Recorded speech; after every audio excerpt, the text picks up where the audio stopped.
Welcome to Renovating number 5. In this episode we take on the challenge of decorating the lounge, but as with everything in this house, there's something lurking that we didn't expect. First we need to remove this dated wood effect board from the 70s. Summer is not impressed about decorating at all today. She would much rather be going for a walk. She is getting old and her mobility is going, but she loves coming everywhere with us.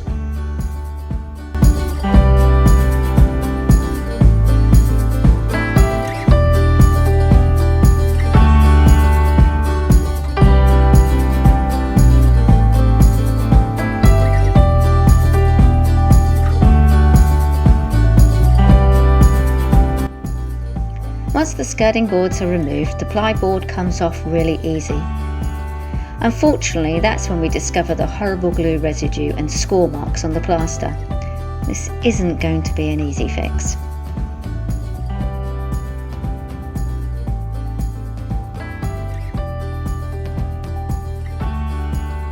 Yesterday I removed the old 50s wallpaper, rubbed down the walls and replastered the imperfections and cracks in the places. The walls in this room were quite poor. Where we've removed the old built-in bookcase, it has left a gaping hole in coving, so we need to repair this somehow.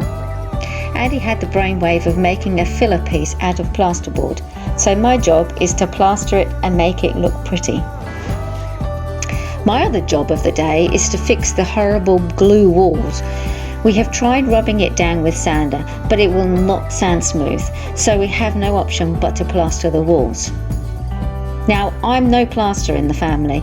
We leave that job to Uncle Brian, but he's sadly in the UK. Doing the odd crack and a hole is one thing, but doing a whole wall is another thing. But I'm up for the challenge, and if it looks crap, well, I'll just wallpaper over it. That's why it was invented, right?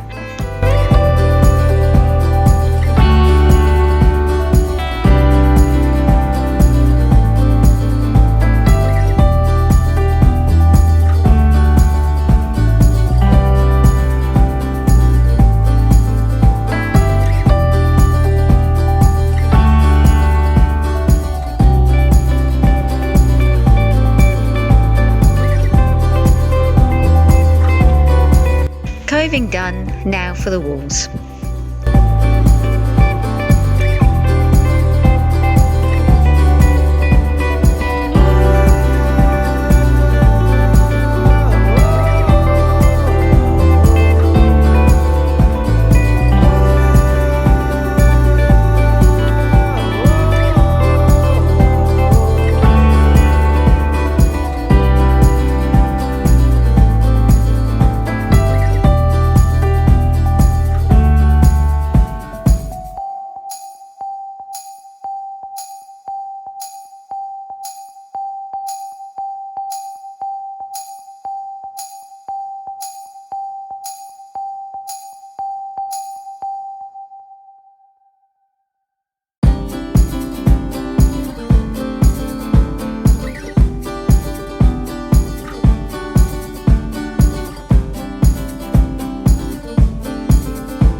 Andy starts to rub down the walls whilst I finish off plastering. We couldn't complete the whole job in one go yesterday as we ran out of plaster.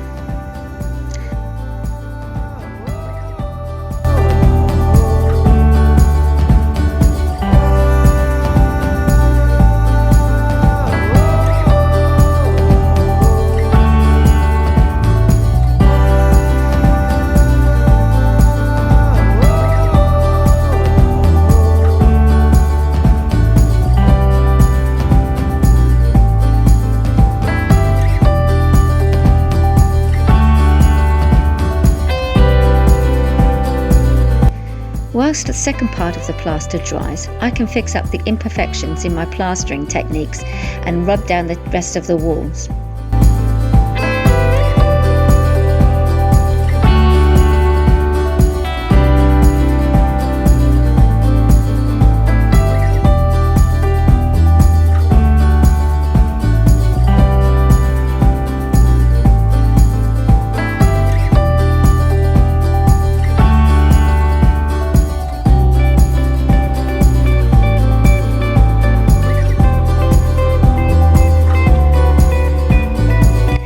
Now for a quick undercoat to help seal the new plaster. It's also great for showing up any blemishes that might need fixing.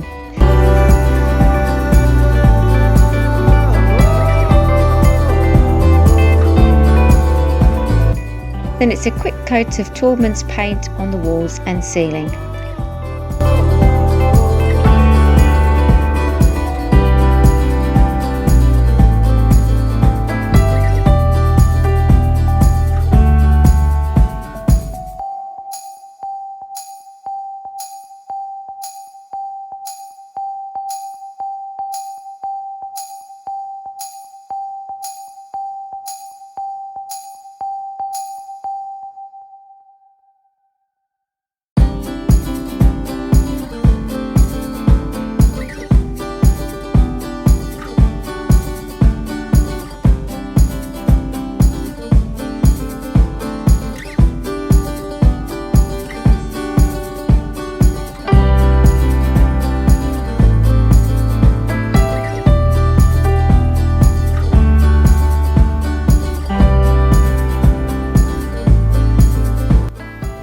So this is the walls that had the wooden cladding on that we pulled off and left horrible glue marks.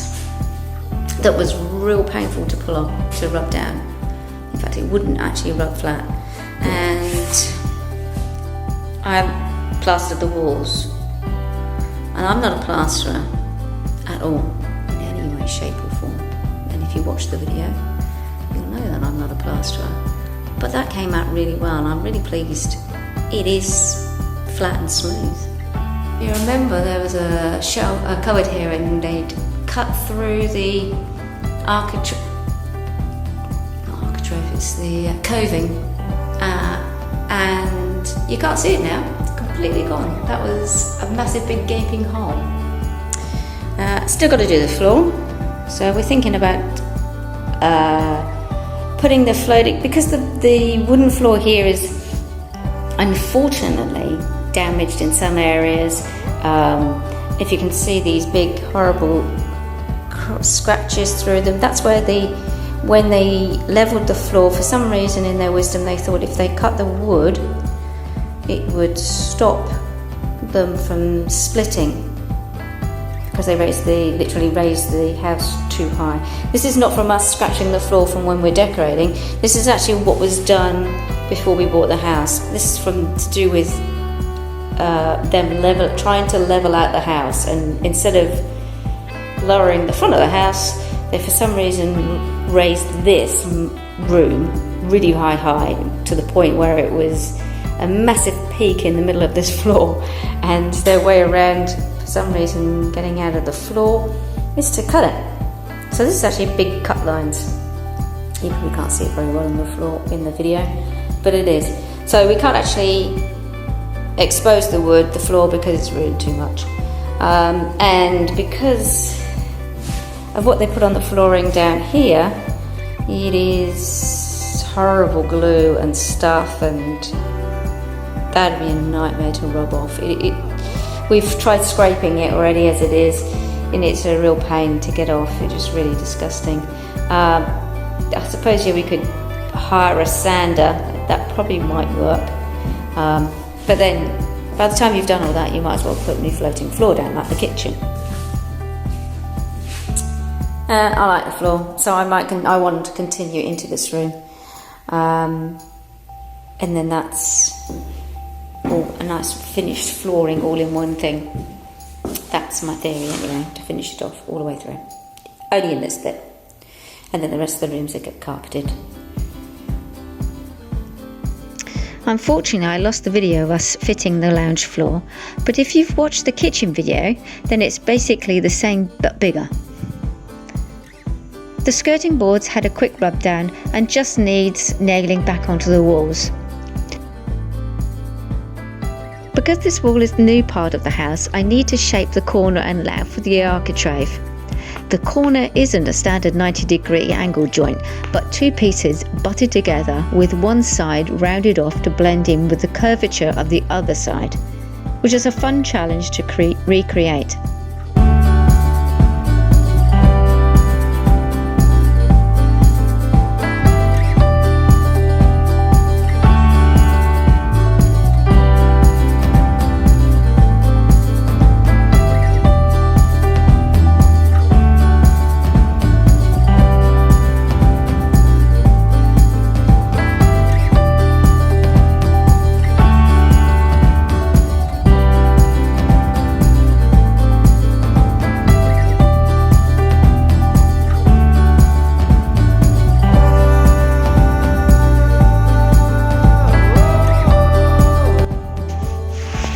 Now to get the angles right on the end wall.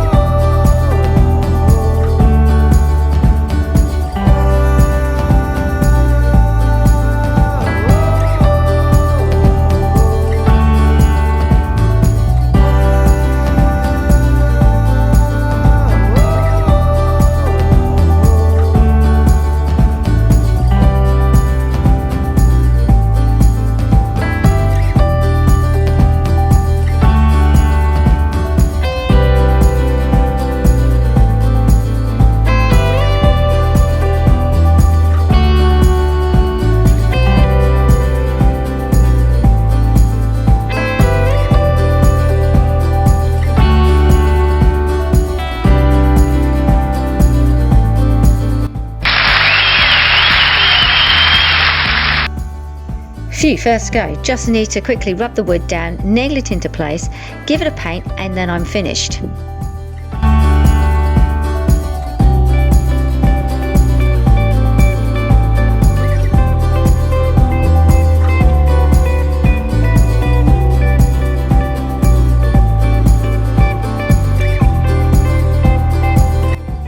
Damn.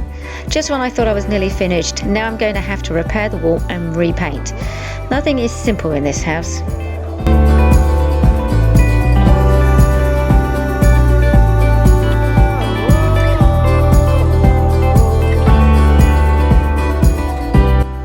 Ta-da! Finally finished.